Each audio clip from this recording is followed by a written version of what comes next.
question that I asked earlier. Okay. Can I ask that? So what he was asked the question is, there is a command called as a PS. Even she also asked the question, right? Yes, sir. So ls and PS.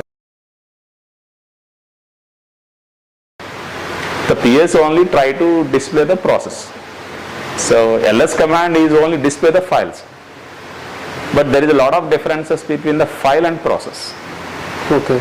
There is a lot of differences between the file and process. That's why every process has its own ID and every file has its own entry. That entries belongs to the file system as a which block? Inode block. Okay. So why we need inode block is a part of the file system. Depends on the configuration of the file only. One of the kernel module is file system. So kernel is going to differentiate whether it is a file or process. That's why they uniquely differentiated ID. Yes, sir. Right? So that's why based on that you must understand one command, understand the topic is anything in the Linux will be treated as a file only. But how many files are there? N number. N number of files are there. So based on the command behind the Linux kernel, everything will be treated as a process only. Even a single command also process. Okay. But externally as a user we are trying to differentiating the actions, right? Yes. For that reason they given a different commands like ls and PS or nmap or maybe anything, right? Okay. So that's in the last day also I asked the question, right? Differences between a file and process. Yes. Very common sense is you already mentioned very clearly. But I attach another word called as every file has its own inode. Why it is not available inode for the PS? Isn't it? Yes. So that's why you must understand the fair amount of kernel architecture. Then only why the commands are differentiating, why it is not displaying, right? Okay. Even there is another ambiguity question which I already posted him in the last 2 weeks back. Differences between process and thread and services, right? Right. So that's why in multi-user operating system and multitasking operating system, every action you perform behind the scene, it should distribute your file, right? What is a file actually? The file is maybe a script file. The file may be a program. The file may be a deployment script. The file may be Ansible. The file may be anything. If you speak logically, right? If all the files are distributed as a different extension, if all these files are executing as an action, if such actions are handed over to whom? CPU only, right? Then how you CPU understand and try to cater this action as a script to execute the shell, execute as a Python, right? Their CPU schedule will decide based on the process state. Okay. There is a kind of segregation is there in the Linux environment, right? Yes. So that is the difference. Right. That's why as per my personal experience, I'm like, Linux is always a typical topic. What I'm going to advise always in the beginning of the DevOps session is, don't think the Linux from the Linux commands point of view, please. Because as we discussed very clearly, everything is a part of application only, right? As a DevOps engineer, we are not only deploying an application, am I right? What we are doing, it's a bunch of different reusable daily actions like I do with the source code management, I work with the developer side. There I may face with the merging problems, right? And me and all we are working in the environment only. But everybody was working in the environment only. Even developers also working in the dev environment. Testers also working in the test environment. But why we specifically working on all environments? Got the point? Yes. They recruited us to work on the fly to meet the problems of the each and every team member in the application level. That's why application issues and infrastructure issues, networking issues, which include the storage issues and deployment issues all together there, how you differentiate each and every action with the command. So that's why we discuss the networking command, we discuss the process command, we discuss with the scheduling commands, we discuss with the file related commands, we discuss with the backup. Even we need to discuss backup. I forgot to say that. Backup is the most one of the important daily activity of the DevOps engineer. So even when you are talking about the build automation, so when you are talking about Jenkins, how to take the backup? The system, how you understand the backup? Backup is nothing but a file only, right? Then how do you take the backup? So Linux, they design it in such a way, because finally who run the command? Kernel only. To understand the kernel with the various commands which is given by the user to the kernel, they build upon a kind of modules like a file management, process management, networking management, volume management, DNS management. So they partition they divide like this in such a way so that you are going to work on it. Then what is the differences between administration and networking? Administration is different, networking is different. Yeah. Got my point? Next, anyone?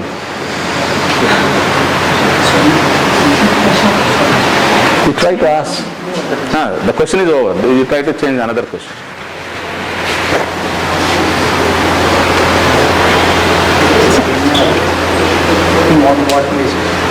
See, normal question, which is whatever you have a question in your mind, or if I start can I start? Yeah. Then? Can I start? Okay. So maybe any question if you take in our DevOps culture, as a learner or as a beginner, you get some questions, right? The first question is, which tool I want to more focus on? So first of all, if you want to work on any technology, especially let us talk about our technology. So forget about once you got the stable feel on how to sit on the environment, right? For getting the stability of the feel on the sitting environment like Linux scripting, now I want to dive the force of the CI/CD process. So inside the CI/CD process, everything will be there, right? So what major activities companies are expecting? Not build automation. Build automation already done by the people, so they already have some separate build and release engineers. Teams are there in the real time. But what they require more from us is infrastructure automation, especially Terraform. So if you want to learn the Terraform, first you should be you should have foundation on the AWS services actually. So AWS is basically a couple of services, right? So we are trying to automate such process to file. Not file, actually a scripting you can say. One of the most popular infrastructure as a core tool is Terraform, even CloudFormation template. So when you choose the requirement, they are giving high priority to the infrastructure automation. Companies are really demanding the infrastructure as automation from the DevOps engineer. So there is another confusion in our mind is, sir, I want to do only CS part, only CI/CD part. My work is only for deploying an application. I already said a number of times. It is not only deploying an application. Once you deploy, your work is not yet over. So before and after, n number of things are there. It might be infrastructure automation, or it may be a configuration management, it may be monitoring, it may be even, I already said you, some of the companies expecting you from the migration point of view also. Yeah, migration in the sense, on-premises to the cloud, then database migration, server migration, application migration. Even there is one more disaster for the people who have a lot of blind spot is, DevOps is nothing but only writing one Groovy scripting, or maybe writing one shell scripting or Python scripting in order to deploy it. No. Even if the companies are really having a serious issues from the development side, they will sit with you, right? Even they will call you into the DB side also, right?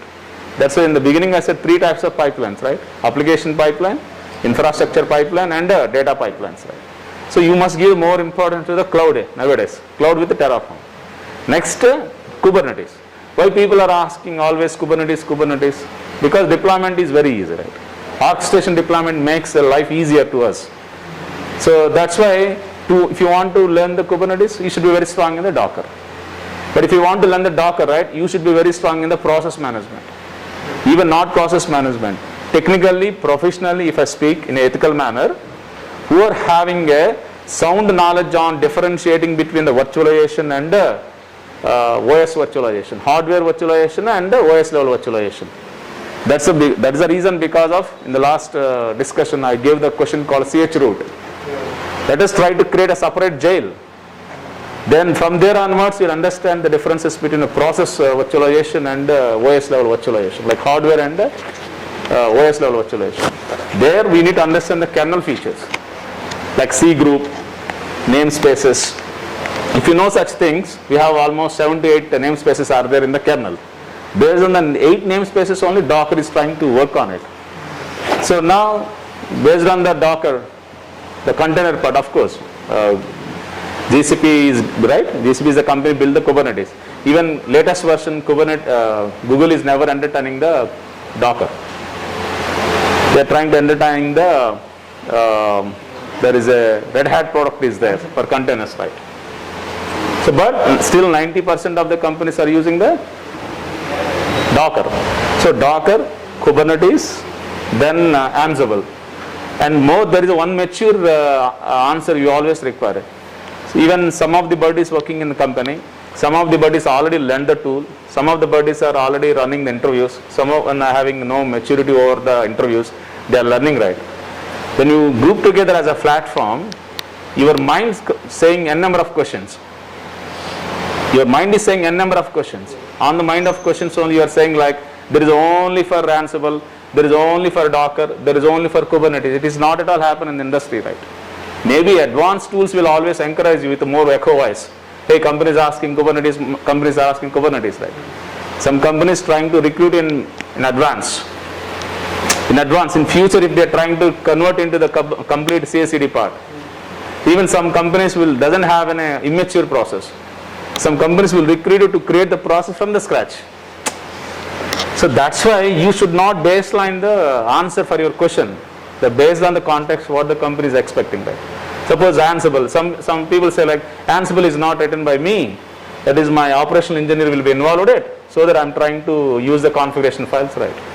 No, how the teams are collaborated, how the teams are integrated, what kind of tools you are using, how their others work will be integrated in the part of CI/CD pipeline, how you are carrying out, what kind of permission you got it, how your on-site team will pressure you to perform an extra activity as a stretch role, called as a stretch role. Suppose I recruit as a DevOps engineer, sometimes they may work like a lead. That moment they will ask, try to take the challenges of another tool also. Suppose I am working on the pure Docker and Kubernetes. No, try to work with the Ansible also, right? So they only recruit for configuration management. But if I have mature voice question, there is a left-hand person is with the Linux administration. Suppose just like him, his RHCA or RHCL certification is there. He is a system administrator. Now RHCL 8 is saying that automation. Automation is Ansible only. Then ops only should do it. If I say operational engineer, like a server administrator, network engineer is only doing the must do the configuration part. If I say, that's again some of the people will clap me. Yes, Srinivas, whatever you explain the answer is good. But some of the people, no, you are not specific to one corner. You are specific to all areas of the applications. That's why again I am requesting you, whatever you learn the tool, either you learn 10 tools or 5 tools or 6 tools, end of the day the game is started by the project only, right? According to the project only, they will place you whether you are in the Jenkins, right? And based on your experience also. Another mindset question is, sir, I have 3 to 4 years experience. What kind of work they will assign it? How can I say? So suppose they will understand your experience first of all, and they will understand the existing problem in the project environment. They must have a sign. They must have a science and they must have a sense why they recruited DevOps team for the project. That's from the beginning. Understand the application need. Understand the environments. How they are recruiting into the corresponding environment. What are the different environment issues? It's a cloud. Then they only purely, some of the teams will only recruit you for configuring deploying some services in AWS only. They never give any other work, right? But why they are expecting all the skills? Because it's an automation process, and it is a continuous development process. It is a continuous learning process. It is a continuous improving process. Even no company in the world have a complete 100% automation practices. It's a day-to running process. It's an auditing process. Every end of the year depends on the blasts, what they got from the production, how the teams are slowly running, what kind of problems are encountered, why the teams are not able to sustain in this super agile process or agile process, isn't it? So based on that only, they will identify, yes, this team is only work for the infrastructure. This team is only for the Kubernetes and clusters like the Docker. This team is only for managing the pipeline. Even if you are financially sound, your companies really not bother about the budget, they will recruit the 2 different teams on the same project like application pipeline and infrastructure pipeline, and behind my database pipeline. So that's why, but overall ratio, what you are learning? I'm learning Docker, I'm learning Kubernetes, I'm learning Ansible, I'm learning. What you're doing in Ansible? Only writing the playbooks. What playbook contains n number of actions. Some action script only have a deployment. Some action script is going to administer the entire infrastructure. So that's why that pipeline script, if you really keep into that Jenkins, what pipeline is really action, performing the action? Immaturities. But as a incoming persons to the DevOps side, even from the dev to ops or ops to dev, you must have a vision on the application part. Based on the application part, based on the company requirement only, you have to develop. And scripting. Every time I'm raising this voice very stressfully, even when I with my work, when I with my project environment, even buddies like you, why you automate? You are saying like DevOps is a best practices. DevOps is a best practices to perform a kind of activities from the continuous development to the monitoring within a short span of iteration as a sprint. Then how you manage this kind of entire huge process automation? Automation is nothing but what? Convert your manual activities to automation. What kind of scripting you are using? Suppose some of the guys only writing the shell scripting. Some of my guys use the Python. Even some of the companies are strictly asking the Python. Why you are only Python? Why can't you do with the Go language? Why can't you do with the Groovy scripting inside the Jenkins?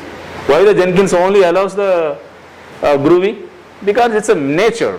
The Jenkins is built on top of the Java, and there is a child by just like I'm not say clone, it is an equal adopted, inherited tool called language called as a Go language. Groovy language. To use a Groovy, even I don't want, then why can't you use a Python? Even some of the companies are trying for raising the voice more on the Python from the development. Using Python, you can develop the application.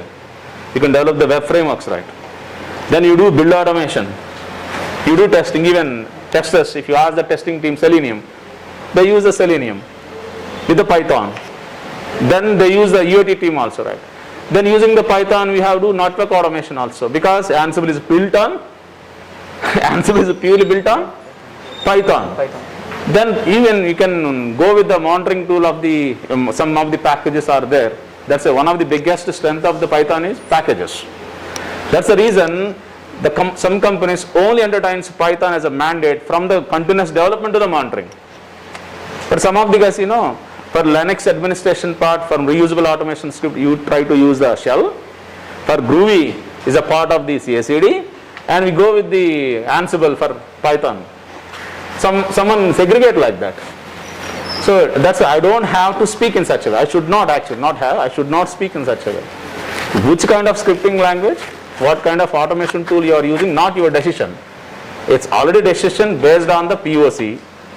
If the companies are already done POC, if the already companies are started implementing such kind of CI/CD process as per their as per their availability of the team, as per their process maturity, as per their implementing the strength of the automation in their mind into the logical world, how the companies are, how the team is adapting, how many cycles they effectively deliver the application part to the production environment, how they enjoyed with the understanding the problems of the continuous development to the monitoring. Immaturity wise, if you raise it, n number of immaturity wise will be there, right? So if there is no coding, some of the people say no coding, that's bullshit. There is a less coding compared with. So that's why, first of all, my request is don't panic with the list of tools, right? Only there is a 6 tools you have to learn it. Because I said, right, we don't know how they are trying to push you into the application level. There's a need to know everything, but not deeper. Be expertise on some latest tools like Kubernetes, Docker, Jenkins, Ansible, one shell scripting, Terraform, and cloud. Over. You are raising the voice again. Sir, are you going to explain the Kubernetes? I am not explaining the Kubernetes. What's the problem? According to the current industry requirement is everyone is moving to the microservices. The microservice is really involved in the part of the CI/CD process. Easy process. Container management, container development, container orchestration, container security is very easy. Now old is already adopted. That's the reason I also running with the Kubernetes. It doesn't mean that all the companies are using Kubernetes. No, I don't have. Still some of the companies using manually only, right? N number of conflicts if I speak professionally. But as per our views, if you want to dive into the DevOps culture to get some reasonable position with a reasonable salary, what companies are demanding?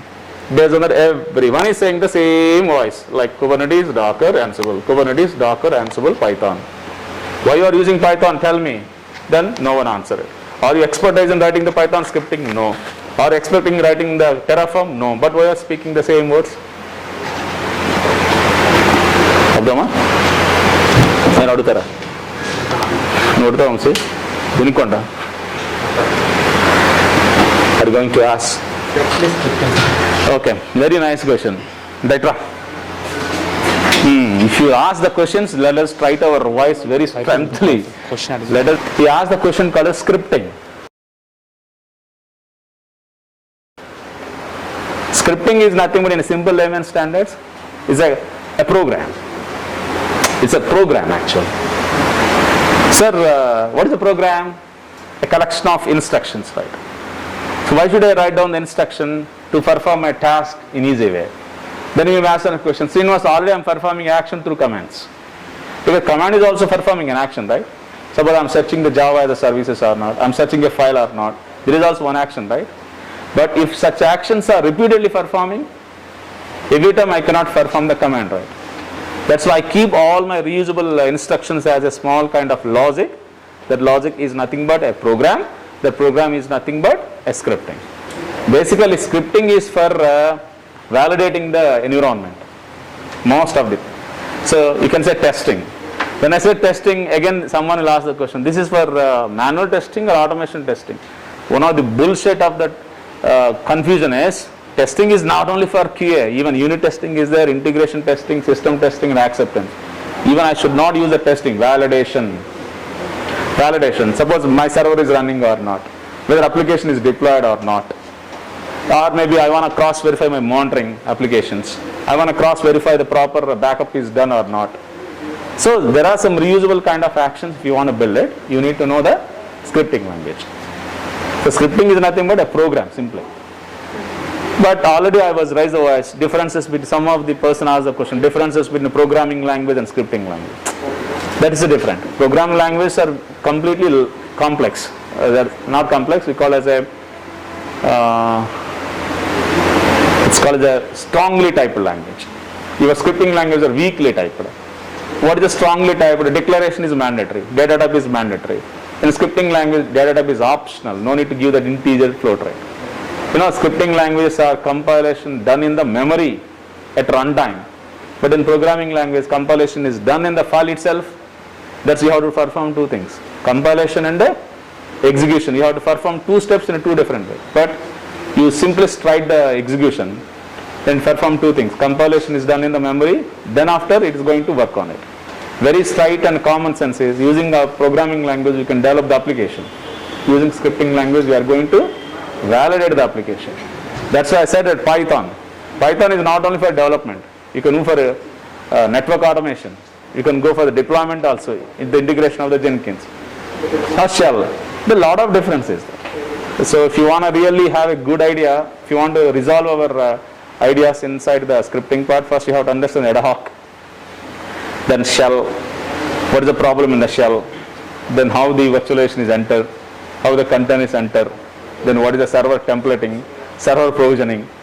Then only you can understand. That's why sometimes they'll ask the question, what is ad hoc commands? What is the problem in the shell script? We are going for Python like Ansible. Why can't you automate, right? Shell scripting is a scripting language. You can automate your environment using shell. Then why are going for the Ansible? What's the problem in the shell? So to overcome the problem in the shell, we go with the Ansible. What are the problems? We'll discuss definitely. So one of the very important point actually. Then server templating and server provisioning. There someone we use some word called as a packer, vagrant, and Terraform, Docker. So you should understand the provisioning. Okay, got it? So scripting is a simple validation statements which helps us to perform action repeatably whenever you require it. instead of doing it manually, I need to understand my entire activities and I keep my entire action as a function. I can keep in somewhere and I can call it either individually or in the integration of the respective tool in your environment. What are the differences between the infrastructure as service and infrastructure as a code? Okay.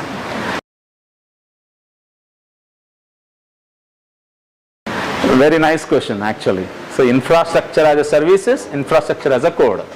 Very nice question, is a beginner question. Even I appreciate your question.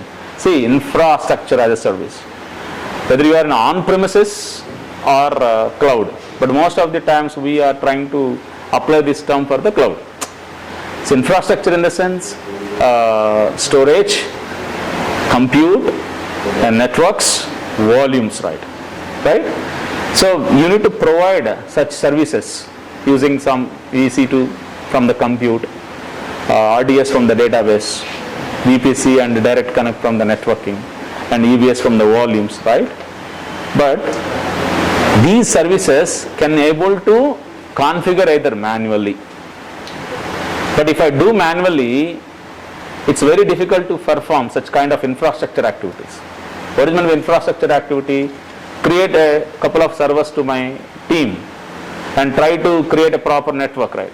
So if you want to create a proper network, on top of the network, if you want to establish a proper infrastructure environment, on top of it, if you want to configure auto scaling or load balancers there, if you want to configure your servers, if you want to create such environment across the available zone of one region or multiple regions, in a dynamic environment, if your application scale is a not long, if your application is a large, it's going to scale around the globe.